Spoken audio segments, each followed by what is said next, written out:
What to do, YouTube? Obviously, we learned the most importance of the turnover battle. Shout out to DolphinsTalk.com where you can find my videos along with other Miami Dolphins content. Now, obviously, everybody was excited today. It was Tua's first start as the Miami Dolphins starting quarterback. Um, I'm pretty sure the majority of us were thinking, okay, Tua was going to end up slinging this football around, and it was going to be the Tua show. Obviously, that did not end up happening. Now, let's go ahead and just start off with Tua's first official drive, dropping back to pass. Pocket ended up collapsing, and Aaron Donald ends up getting a strip sack and ends up putting the Los Angeles Rams in perfect field position for it to end up putting up a score. Obviously, they ended up scoring the touchdown to Robert Woods, and then right after that, we ended up being pinned inside the 20-yard line, their 20-yard line, and ended up Miles Gaskin ended up fumbling, and that ended up turning into a sack fumble, which turned into a Miami Dolphins first touchdown of the game. Now, like I said, probably the moral of the story is probably turn takeaways, and the Miami Dolphins were clearly on it. Now, this game was completely one sided. If we're being completely 100, when you look at the Miami Dolphins as far as total yards, they only had 140 total yards, and the Los Angeles Rams had 471 yards in total. So offensively, when I look at the Miami Dolphins from when we ended up having 28 unanswered points in the first half and not being able to get any type of points in the second half, like it was a little bit concerning to me because of the fact that, like, again, I felt like it was on Tua on his inability to establish a rhythm as far as throwing the football. Only threw was 12 for 22 for 93 yards, so didn't even throw over 100 yards. So, but when I during the course of the second half, like the different variations of putting a Malcolm Perry in there at the Wildcat offense with the consistency of the drops, with Miles Gaskin and Preston Williams. Like, we just gotta allow Tua to actually end up getting into a rhythm. Now, well, from what I saw, like, accuracy is key. I've obviously Tua had some inaccurate throws, but we most definitely saw a lot more good than bad from Tua. We're a little bit concerned, especially after that first sack fumble, but we were able to get it together as the game progressed on. But I'm still on the fence about our rushing attack with Miles Gaskin leading the way.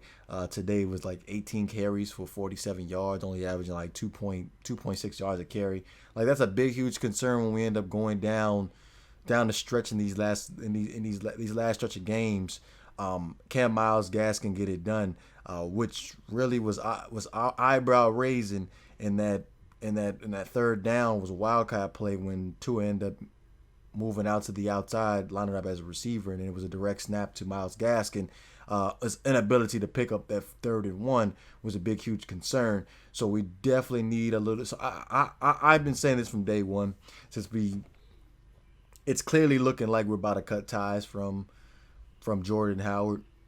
Like, we just gotta have something a little bit extra there, because I'm not a believer in Miles Gaskin down the stretch. I'm just not.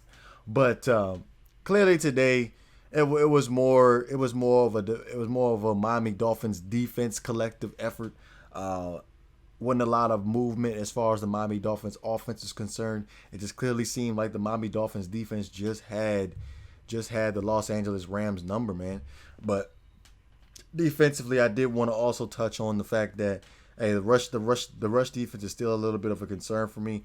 When you look at the Los Angeles Rams, they had Darrell Henderson. He had 8 carries for 47 yards. Malcolm Brown had 10 carries for 40 yards, and Cam Akers had 9 carries for 35 yards.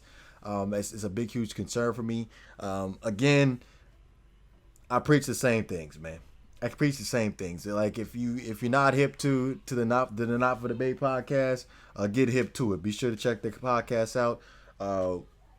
Banks was on there. He was explaining the Sean McVay offensive scheme. Me personally, me and him came to the agreement that Jared Goff is not that good of a quarterback. I'm pretty sure he's probably more agreeing with me on that. With Jared Goff, throwing for 35 for 61. 1 touchdown, 2 picks, two of those interceptions. The Dolphins were able to capitalize by putting some points on the board. To be honest, he's the reason why the Los Angeles Rams lost this game. Simple as that. He's the reason why the Los Angeles Rams lost this game. But again, man, like can't really. Tua did show some good things, show some bad things. Not a bad first start for Tua. I was excited all the way up into the game, but hey, it's next game, man. We gotta keep this thing moving. We're on a nice little streak here. We got a nice stretch of games coming up. Where it's not really. I know it's about. I know I preach about matchups all the time, but looking at it, these next coming games, they're not really threatening to us. Like, you know what I'm saying? Like, it's not really like okay, they're gonna clearly run away with it on us, but like. It's looking pretty favorable for the Miami Dolphins moving forward. But yeah, man. Again, good game to the Los Angeles Rams. Tua for first start, not bad. Saw some good, saw some bad. I do still have my rush defense concerns. I still have our offensive rushing concerns. Let's just to keep the streak going. You know what it is. If you enjoy the content, please don't forget to hit that like and subscribe button. Also, you can find my videos on DolphinsTalk.com along with other Miami Dolphins content. This is GreatOne DeVore. I'm up out of here.